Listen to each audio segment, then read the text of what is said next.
Oh, my name's Ellen Lazar. I currently live in Surrey, BC, and I used to be on Denman Island, and I'm retired. So amazing.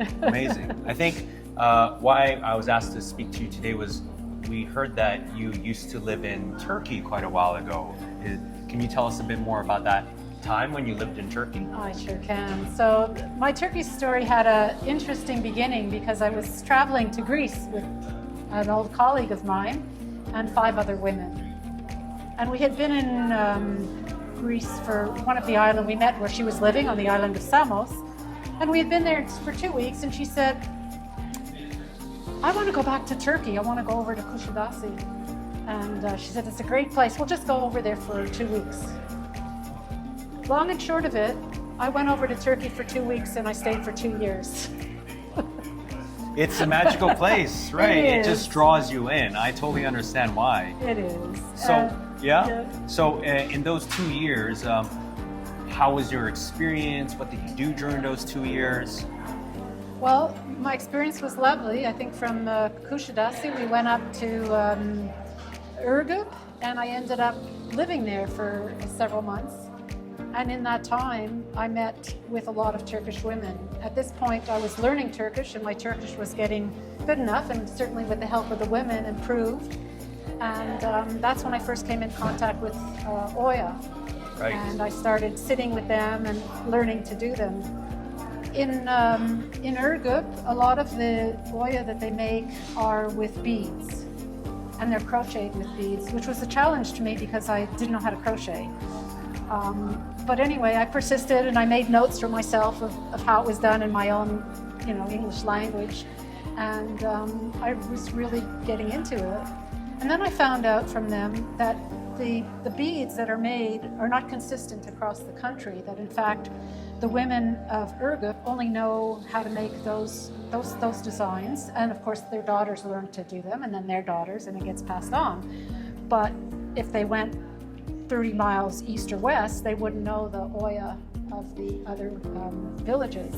And so they encouraged me to visit other places and study with the other women, and that's what I started doing. I just traveled from place to place, and as I was saying to you before, the way that the Turkish are so hospitable, it's like I didn't need a hotel. It's like, oh, my cousin lives here, you have to go visit her and hang out with her. And at this point, my Turkish was getting really good, so that was not a problem of communication. And so basically, I traveled the whole Mediterranean and up the coast along Izmir and north and Istanbul and the Black Sea, just hanging out with women in villages and gathering Oya designs. That's amazing. It's quite the story, and it's a very genuine experience that you had. And I know you speak a bit of Turkish, and that sort of hospitality that the Turks are known for. They call it misafirperverlik, right? That's beautiful warmth and hospitality that you experience everywhere, people willing to open their homes for you. Now, we have a couple of pieces that are from quite a while ago, from when you spent your time in Turkey. I was wondering if you're able to tell us a little bit about the pieces. Why don't we start with this one, this beautiful one that I have in my hand here. I actually don't know, I should check, I don't know actually the region that it was from because I didn't actually catalog them, but this is the Oya made with needles.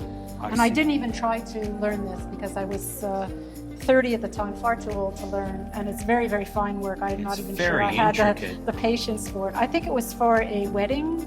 It was a wedding headdress. Amazing, because you could see the very fine embroidery here, and then also the small metal disc here. It's extremely intricate and delicate work, right? Exactly. And how about the one on your neck here? Like, is there anything that you remember about this one? Any stories that came from this one? Don't remember any stories about it. Just I like the colors. And the design, and I didn't make this one. This was I probably bought this one. It's absolutely beautiful beadwork there. So, are you looking forward to? We have a documentary this weekend, and it's the Oya documentary. are there any expectations that you have for this documentary? Are you excited to see anything that you miss within this documentary? I'm excited to see Savinch's film, and I'm also excited, that's why I brought my collection, because I have some of these Ina Oya, the needle Oya, and I wanted to show her some that she may not have seen before, because I don't know how old she is, but I was there, almost 45 years ago, so maybe there's some that they don't make anymore or whatever. So yeah, I'm excited to see the documentary and meet with the director.